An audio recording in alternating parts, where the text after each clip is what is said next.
असं आहे की गोट्या गीते आम्हाला अनेक दिवस मला हे धमकी बिमकी देण्याचं काम करतो.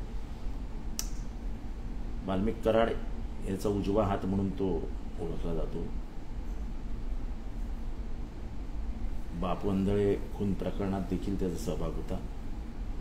केवळ इन्स्पेक्टर महाजन जे मस्साजो गुलाम संतोष देशमुख हत्याकांड झालं, जेव्हा लपवाछपीचे उद्योग झाले, त्याच्यात जे इन्स्पेक्टर होते महाजन, तेव्हा ते परळी पोलीस स्टेशनला होते आणि त्यांच्याच त्यांनी गोट्या गीतेलाही वाचवण्याचं काम केलं. हा गोट्या गीते हा म्हणजे नामचीन गुंड आहे. असं काही घाबरणार बिबारणाऱ्यातला मी माणूस नाही आहे की त्याचं नाव घेणार नाही एवढं. महादेव मुंडेच्या प्रकरणात देखील खुनाचा मुख्य सूत्रधार तोच आहे. आणि आता महादेव मुंडेचं प्रकरण त्यांची पत्नी ज्ञानेश्वरींनी लावून धरल्यामुळे सगळी गँगच अडचणीत आली आहे आणि त्याच्यात मोठ्या मोठ्यांची नावं येणार आहेत. कारण का तिला हे ऑफर कोणी दिली की बाबा तुझी 12 गुंठे जमीन ज्याच्यावरनं महादेवचा खून झाला ती जमीन तुझ्या नावावर करतो, तू हे प्रकरण बंद कर. त्याच्यातनं खूप काही स्पष्टता येईल की कोण खराचा आका कोण आहे. आणि वंजारी वगैरे सर्टिफिकेटची मला गरज नाही. मी ओरिजिनल वंजारी आहे, रक्तात वंजाऱ्याचं रक्त आहे. माझे आजोबा वारकरी होते, आमचं घराणं अतिशय धार्मिक होतं आहे. आणि वंजाऱ्यांची ओळख म्हणजे कष्ट, कष्टाचं दुसरं नाव वंजारी. वनात राहणारा म्हणजे वंजारी, वनात राहून उद्योग धंदे करणारा आणि पोट भरणारा म्हणजे वंजारी, डोंगर कपाऱ्यात राहणारा म्हणजे वंजारी. त्याची ओळख त्याची म्हणजे त्याची जी प्रगतीचा आलेख आहे किंवा त्याचं जे तो कुठनं कुठे आला ह्याचा जर व्यवस्थित अभ्यास केला तसं जर वंजारी खूप मेहनती जात. मुंबई सेंट्रलचा हमाल 90% हमाल वंजारी आहे. कल्याणला 90% हमाल वंजारी आहे. बीटी स्टेशनला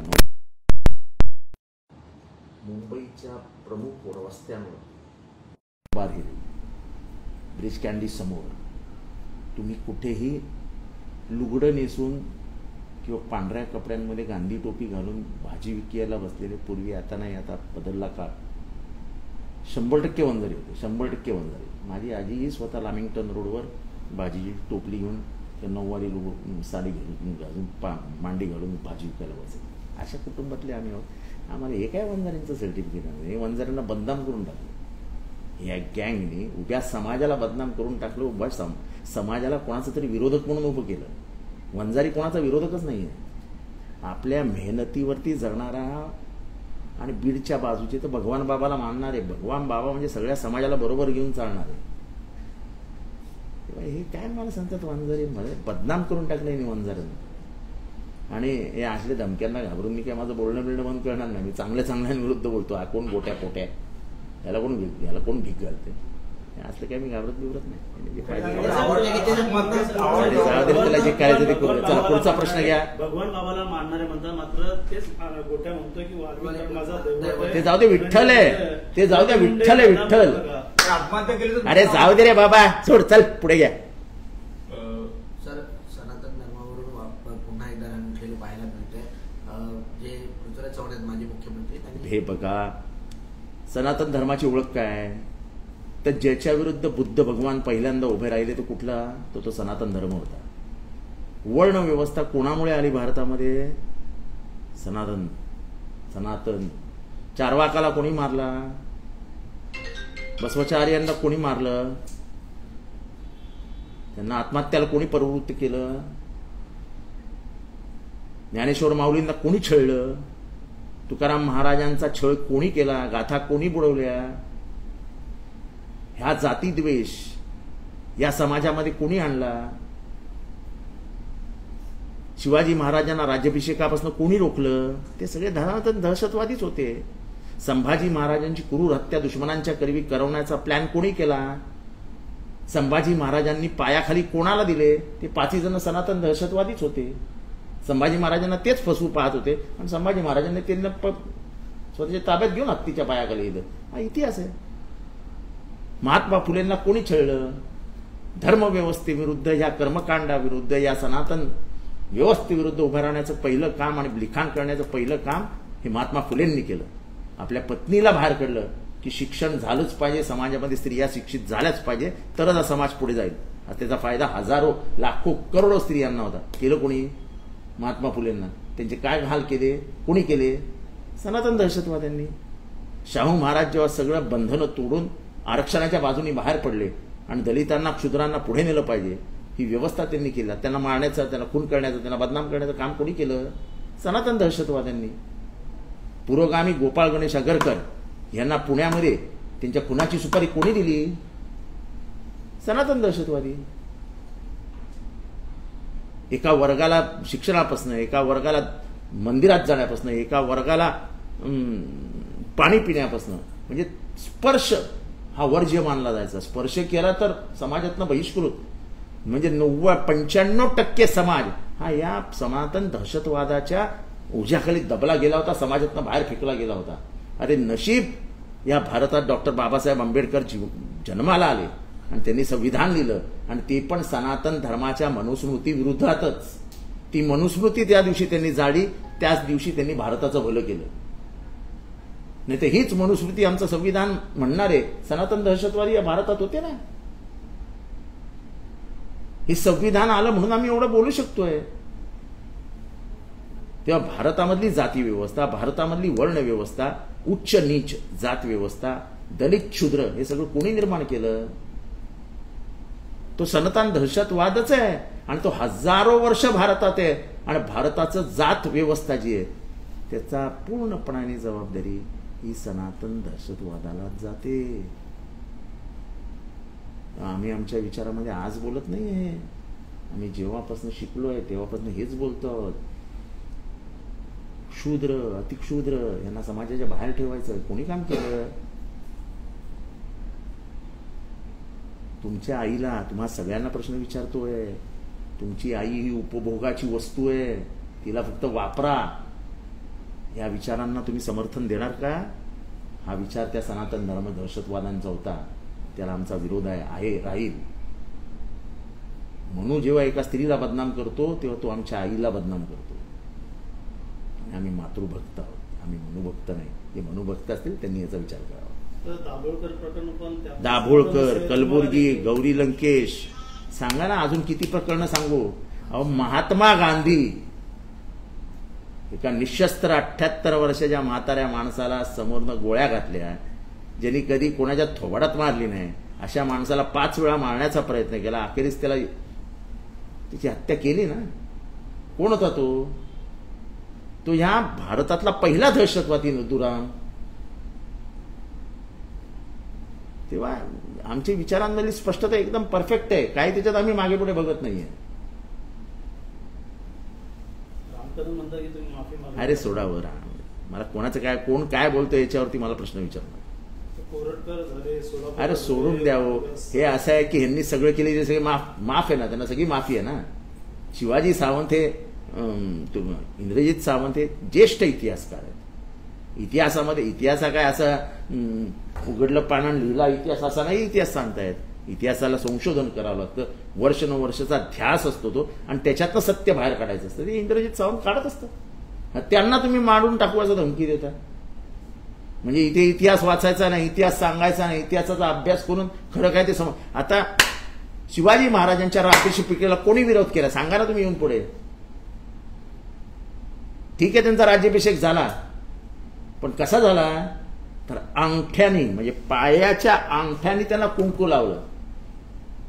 तुम्ही राजे होऊच शकत नाही, आम्ही तुला क्षत्रिय मानतच नाही, हे झालं ना महाराष्ट्रात. हे स्वीकारणार का? स्वीकारणार नाही. संभाजी महाराजांना पकडून देतो असा औरंगजेबाचा पुत्र अकबराला कोणी जाऊन सांगितलं?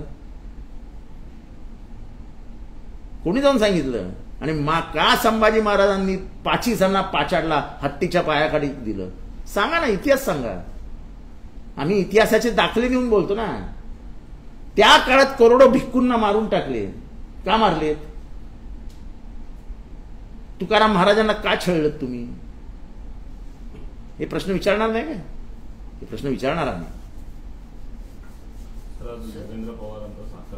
बरं ठीक आहे, चला.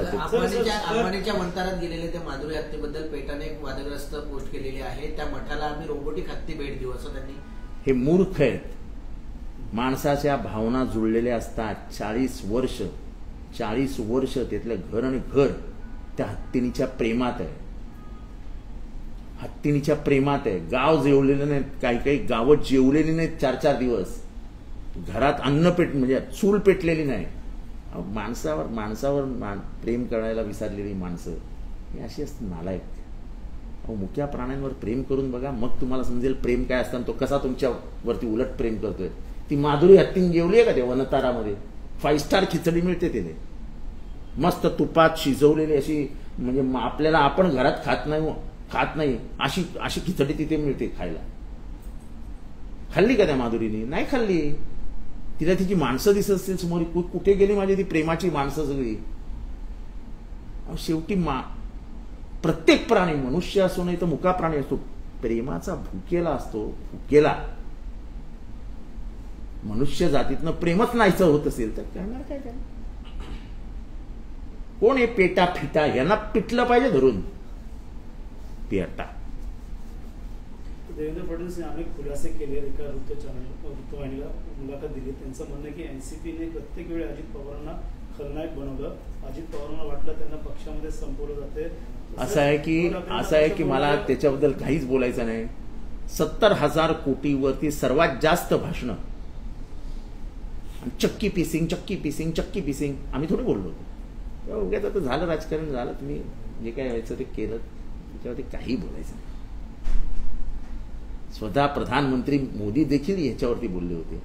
कशाला? जाऊ द्या ना, गेला विषय. आले तुमच्याकडे, पवित्र झाले, दुग्ध स्नान झालं, गंगा स्नान झालं, सगळी पापं वाहून गेली. आता काय त्याच्यावर बोलायचं? उद्धव ठाकरेंचा पक्ष फोडण्यामध्ये पवारांचा हात आहे असं देखील त्यांचं म्हणणं आहे. नक्की एकंदरीत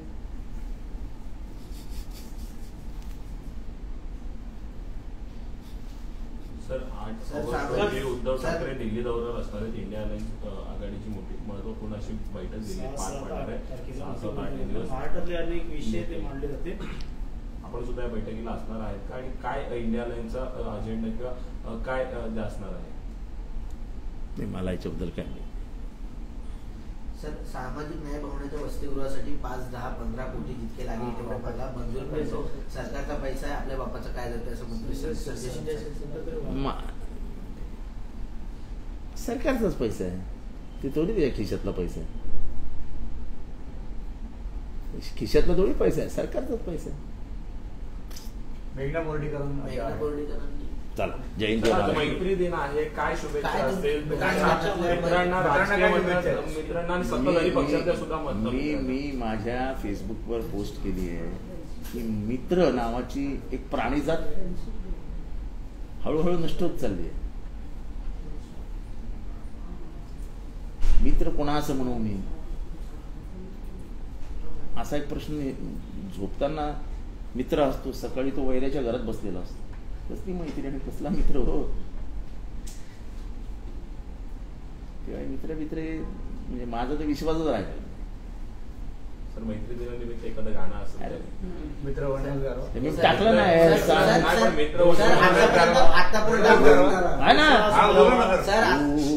दोस्त ना रहा, प्यार ना रहा. याच्यापेक्षा काय दुसरं गाणं असू शकतं? दोस्त ना रहा, प्यार ना रहा. जिंदगी भरे तेरा हमें एतबार ना रहा, दोस्त ना रहा, प्यार ना रहा. सर, आतापर्यंत संघर्ष पाहिलेला आहे. मित्र वर्णामध्ये असा गारव्यासारखा कोण मित्र तुमच्या आयुष्यात? अशी खूप आहेत. पण राजकारणातला मित्र हा वैऱ्याबरोबरच असतो.